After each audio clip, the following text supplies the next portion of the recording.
Welcome to Chillin' 101. We hope this video helps. In this video, I will show how to make tiramisu foam, easy method. Heat egg yolks and sugar over simmering water while whisking constantly until thick and ribbon-like, then cool slightly.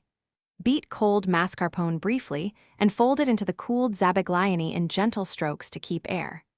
Whip cream to soft peaks and fold in for lightness, then chill the foam to set before assembling your tiramisu layers.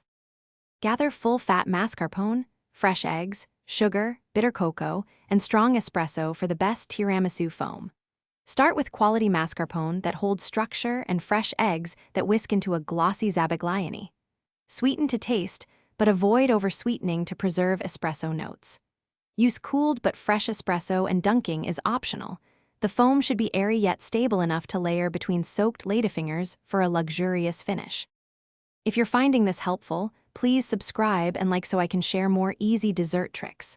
Quick recommendation: life's too short for a stinky car. Grab Little Tree's Black Ice for a crisp, confident scent that pairs oddly well with coffee aromas after a baking run.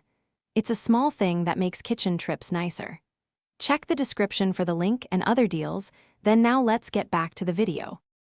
Whisk egg yolks and sugar over a gentle simmer until the mixture coats the spoon and forms ribbons.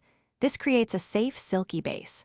Cool fully before combining with mascarpone to prevent melting the cheese and losing structure.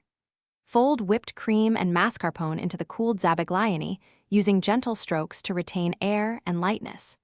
Chill the assembled tiramisu so the foam firms and flavors develop before serving for best texture and taste.